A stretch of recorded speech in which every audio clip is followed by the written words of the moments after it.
Hey guys, welcome back to another top 10 video. This is going to be similar to the one I did last week where I was doing my top 10 favorite Clone Wars episodes, which today I'm going to be talking about my top 10 favorite Star Wars characters. So, woo, let's get to it. At number 10, beginning off the list, is Qui-Gon Jinn. Qui-Gon was a very um strange Jedi. He didn't really go for the regular Jedi code. He kind of bended the rules a lot.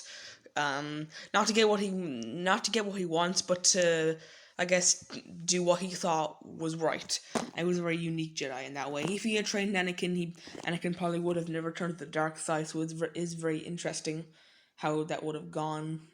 But we never see that route. Qui-Gon was more of a father to Anakin, but Obi-Wan was more of a brother.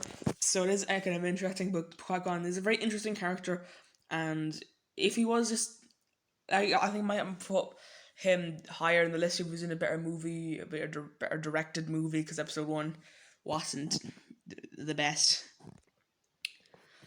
Number 9, R2-D2. Yeah. People might probably a bit strange if I put R2 above Qui-Gon, but R2 is just the best. R2 is probably like the number one hero in Star Wars overall.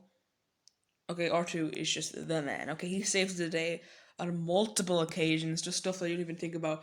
How R2-D2 tricked Luke in episode 4 to taking off his restraining bolt so he can disobey orders and go out in the open. That was so smart. Like, legitimately. Like, R2 was so smart. I didn't get that until, like, I watched it in New Hope the previous time, but that was just, it was smart. Okay, R2 is the legend. He took off a few super battle droids in episode 3. He picked up Obi-Wan's distract signal in episode 2. Okay, he saved the ship in episode 1. Okay, like, seriously, he is the man. Unfortunately, he doesn't really get that much time to do anything in episode 7, 8, and 9. But he does do something in episode 8, and he actually does convince Luke to start training Rey, which moves the plot along. So even when he has a really small role, he still does something. R2 is the most helpful droid. And number 8 is Obi-Wan Kenobi. As I said for the Qui-Gon Obi-Wan dynamic was kind of weird because Obi-Wan was the one who ended up training Anakin, but it was Qui-Gon who should have trained Anakin, to be honest. And Obi-Wan was definitely not the best master for Anakin, but Obi-Wan is just a great character. All those great quotes, of course, hello there, and all those ones. Another happy landing. Just so much great things. Episode 3 is just the movie to meme on. And it's great. Okay, Obi-Wan, you're the man. Okay. He has the high ground always, except in episode 1 here he beat Darth Maul, and in the Clone Wars he's awesome as well. Okay, he can't beat the clones. Obi-Wan, great. At number 7 is Princess Leia. Now I did actually make a video ranking all 9 main protagonists of Star Wars. Go watch that video. So Leia was in that video. But basically the reason I put her in the video at that video number 3 was because she's just kind of badass. She's not letting her gender get in the way. It was really pretty good at the time. It's kind of a message. Just because you're a woman doesn't mean you can't do anything that a man can't do. Okay, Leia was pretty badass, and the religion trilogy, but that kiss that she gave Luke, it haunts my dreams.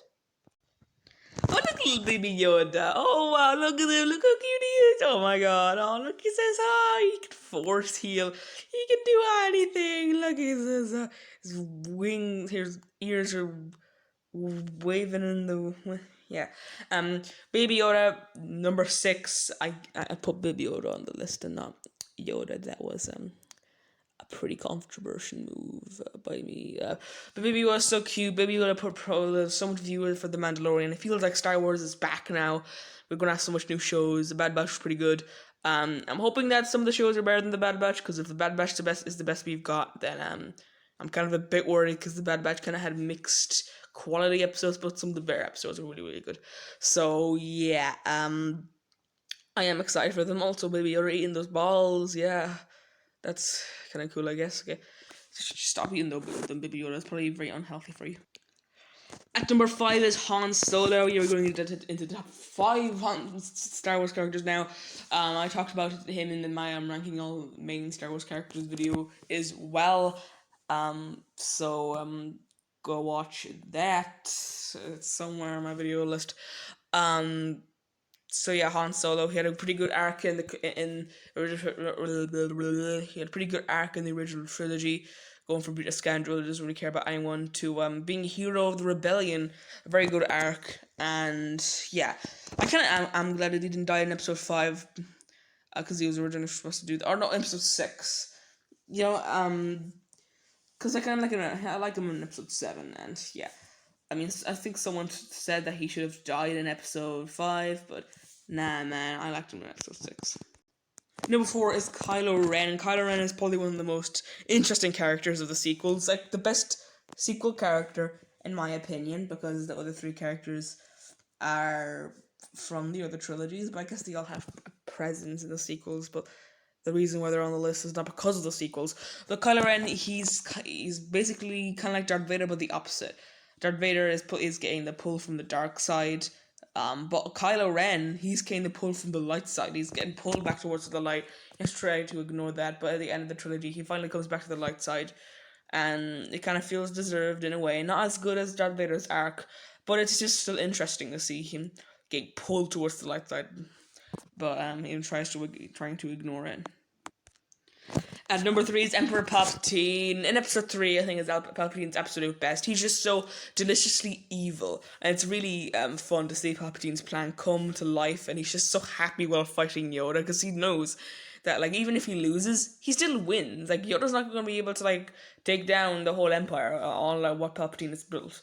So, like, Palpatine has won in episode 3, and he's just so deliciously happy with it. His plan has come to life, okay, and even in episode 6, if 5 and 6, he doesn't really have that much stuff there, but still good.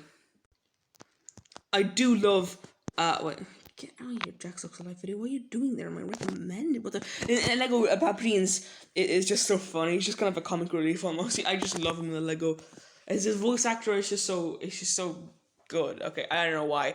It's not really like Palpatine in the movies, but it kind of just fits, and kind of like Robot Chicken, but like for kids, I guess. But episode 9, I mean, like, his voice is like really echoey in episode 9. You know, he's not that bad in episode 9. It's just the fact that they brought him back still doesn't sit right with me. Like, over time, I kind of soured to the point of bringing Palpatine back. But let's just not focus on that.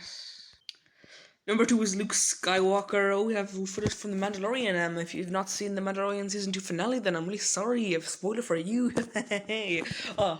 Spoiling thing is fun. Anyway, yeah, Luke Skywalker is one of the best Star Wars characters because his arc in the 3 movies is awesome. He goes from a whiny little farm boy to taking down the whole empire. Well, taking down the Emperor and Darth Vader, I guess. He doesn't really take down the whole Empire, but whatever. But then by The Mandalorian, Luke is really powerful, and in Legends, he's god tier. Like, he is so powerful. So yeah, Luke Skywalker, amazing. And number 1 is Darth Vader, who is the most famous villain or even character of all time. Darth Vader is probably one of the most iconic villains, most famous characters, most well-known villains. He's everything, okay? The mere presence of this guy would give you chills. Okay, Darth Vader is probably my favorite villain of all time. Okay, just looking at him, it's just awesome. I'm not including Anakin in this because the prequel Anakin is definitely not the best in my opinion, but Clone Wars Anakin's good, I guess. But Darth Vader, he always gives you chills up your spine, and his journey back towards the light side is awesome. Really well done in episode 4, 5, and 6, and it's a very big end in episode 6. Yeah, I guess somebody does a video. If you did smash the like button, yeah, that was pretty awesome. Talking about my first top 10 favorite Star Wars characters. So yeah, please subscribe.